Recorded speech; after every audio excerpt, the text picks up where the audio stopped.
So today, we'll be talking about the SD-45 by Proto 2000 in the Area Lackawanna livery. Of the line, this isn't going to be a review in the sense of what you get out of the box, but more what you can do with it, right? I'll be doing a general over discussion if the Proto 2000 model is still worth it today in comparison to, let's say, my Kato SD-45. And how they generally compare with the more modern model with, let's say, the SD-45 by Kato, or even my Athearn Genesis SDP-45. As you can tell, I like my SD-45s a lot. It won't be a one-to-one match, obviously, because, well, different companies, different liveries. For example, this is an SD-45R, so it's a little bit different in compared to, let's say, the original SD-45s. But however, I think it's a good place to compare and sort of discuss what you're really getting for here. From the get-go, the Proto 2000 is this one here is secondhand. You can get them secondhand at shows on eBay or at train shows. I got this one at a model train store in Parramatta, Sydney. So I paid about $160 Australian for this, and it's from the last few runs at Walters of Proto 2000, which was under Walters at the time. So off the bat, it's a good model, right? You can sort of tell that the writing is sharp.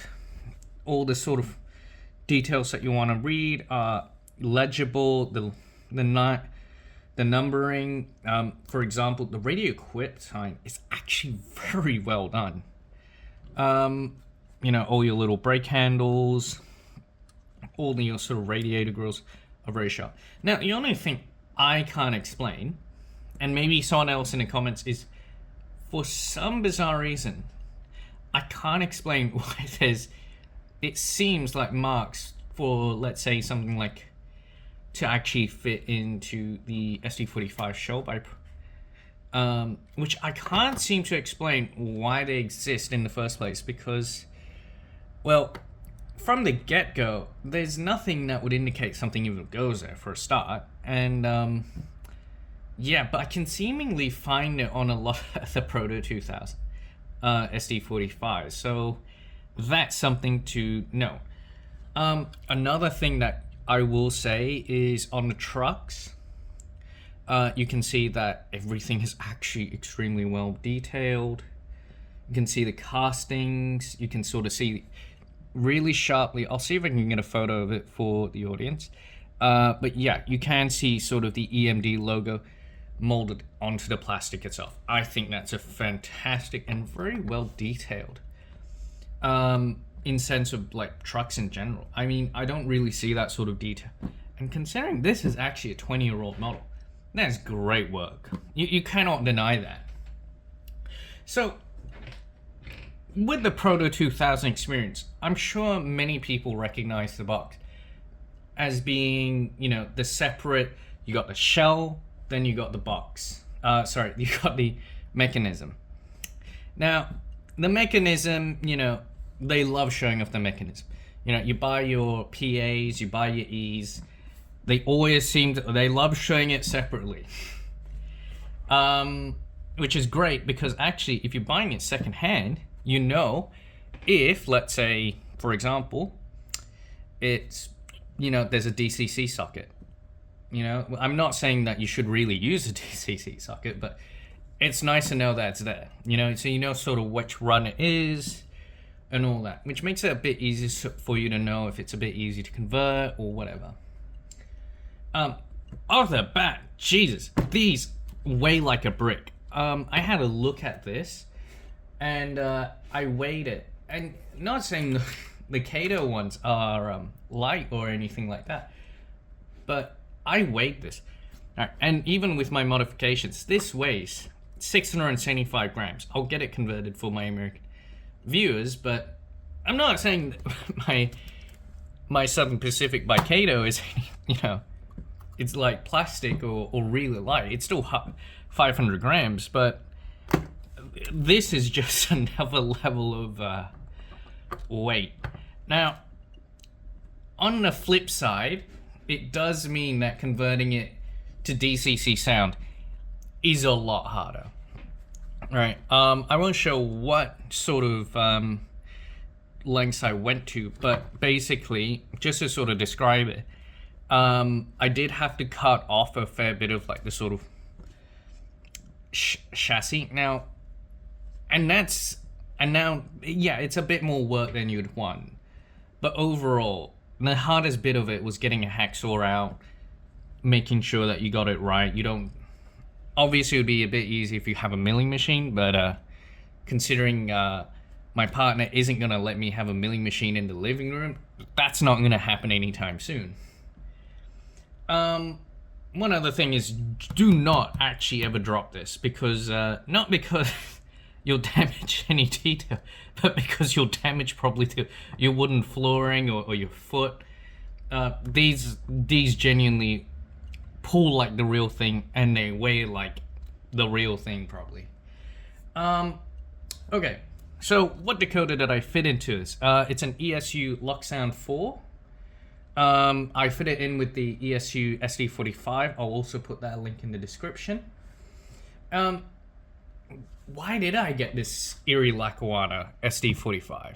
There you go. You can sort of see how nice, and yes, I did do a bit of weathering here, but yeah, you can sort of see how nice and sharp the Erie Lackawanna logo is. You can see how nice and sharp the number boards are. And yeah, it's a really nice model.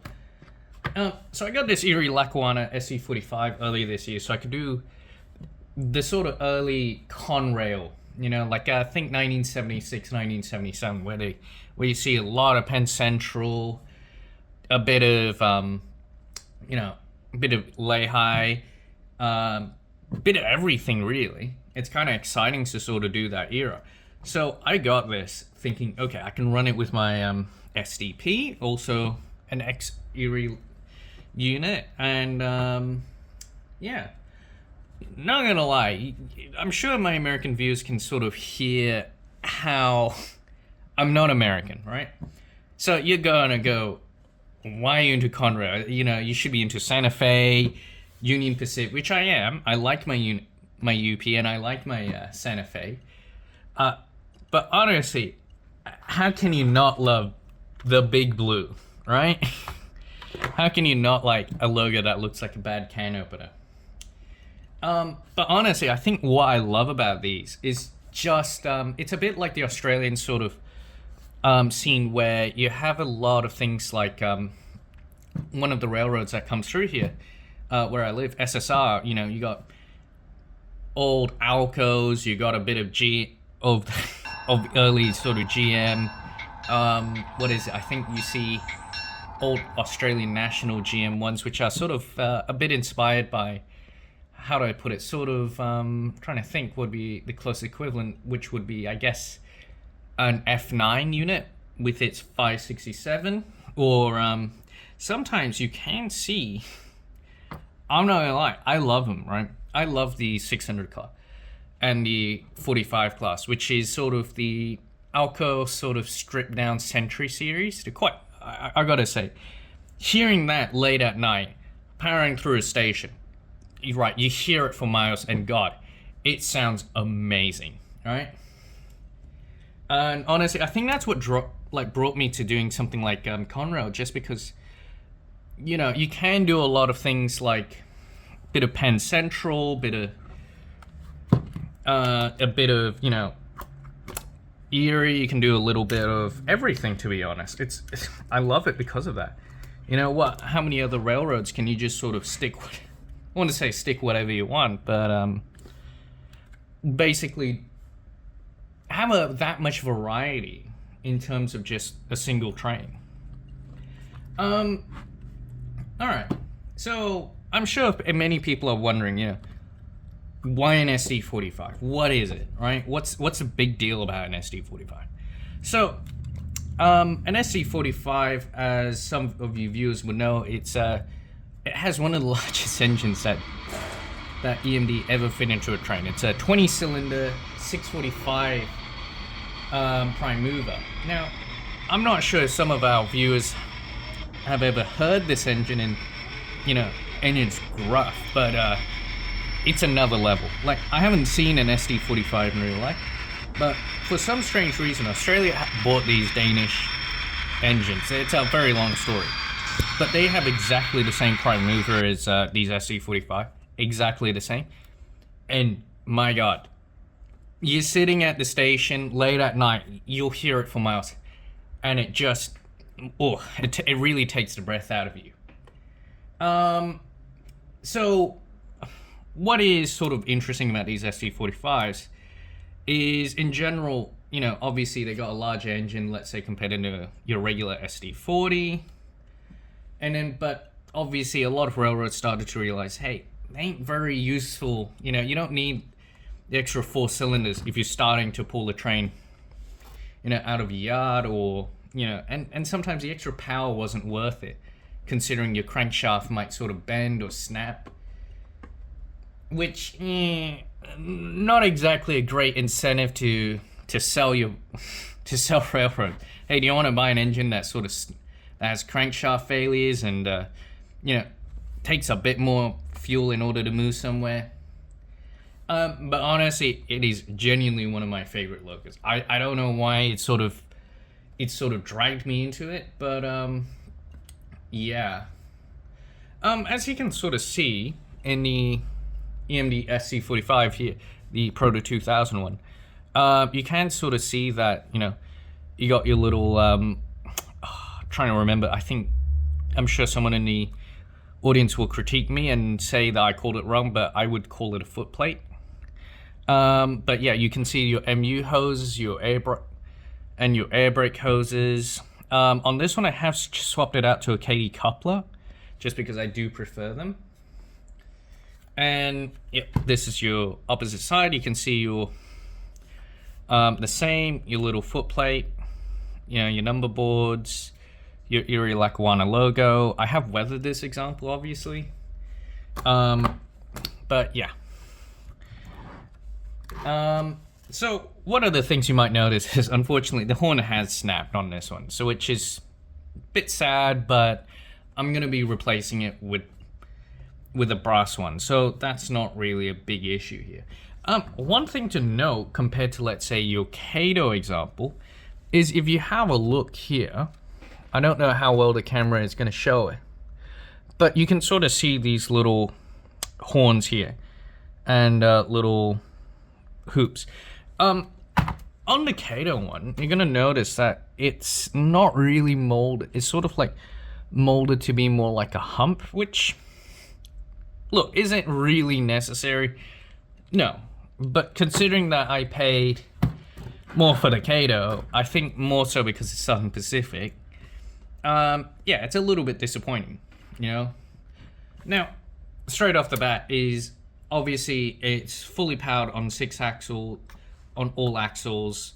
So, combined with the massive weight in this one, you're going places. You're really going to be able to pull a massive train from standstill with this one. And honestly, I will say, the actual handrails here are actually quite sturdy compared to, let's say, the ones on the Kato from my sort of experience. And the other thing is, right, not saying Kato is bad, but one issue I have found with Kato, not because it's the issue of buying Kato, is that, look, you're not always going to be able to get what you want, so you got to rely on your second hand, right? One issue I have found is, unfortunately, with Kato, sometimes you're not able to get exactly what you want, and secondly, bits can be missing if, let's say, the original owner never put them on. So what I'm talking about is, on my SD-40 I have here, yeah, unfortunately, the horn went missing, and I'm not really sure why. And actually, also another thing to mention with Kato is you do have to put in a lot more extra detail. And what I'm talking about here is, so on Conrail units, the handrails actually that sort of guide you through your steps are actually painted white. Now, is that really a big issue? No, because you can just paint it yourself and with a bit of white paint. but it sort of shows you, I guess, the level of a bit more work that you might have to put into it. Now look, I don't want to be in this whole review. It's like, oh no, Kato is bad, you know, because it's not. It's a really nice model, right? I mean, honestly, in terms of weathering, I actually found doing Kato actually a bit easier. Mostly, I'm not really sure why. Maybe it's just but the masking fluid just sort of went off a bit easier. Okay. I feel like I'm rambling on a bit here, but so what did I fit into my SD-45? Is a 25 by 14 millimeter speaker. It's the largest one you could actually physically fit, because otherwise you start getting into a lot of issues in fitting it into the narrow body here.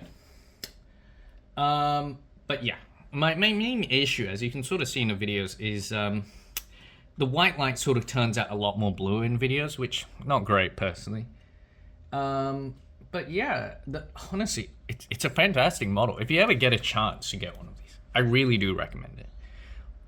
You'll probably notice that, you know, you'll see them sort of rebadged as Walters. Look, I haven't had any experience with the latest Walters ones, so look, your mileage may vary. I'll probably pick one up later on if they have one for the SP or Conrail or Erie, or even Penn Central, to be honest. One of the massive thing I'd say is, yeah, it's just a really good model. And I know I keep going, it's a really good model, but no, it's actually just a really, really good model, and I really do recommend to get it.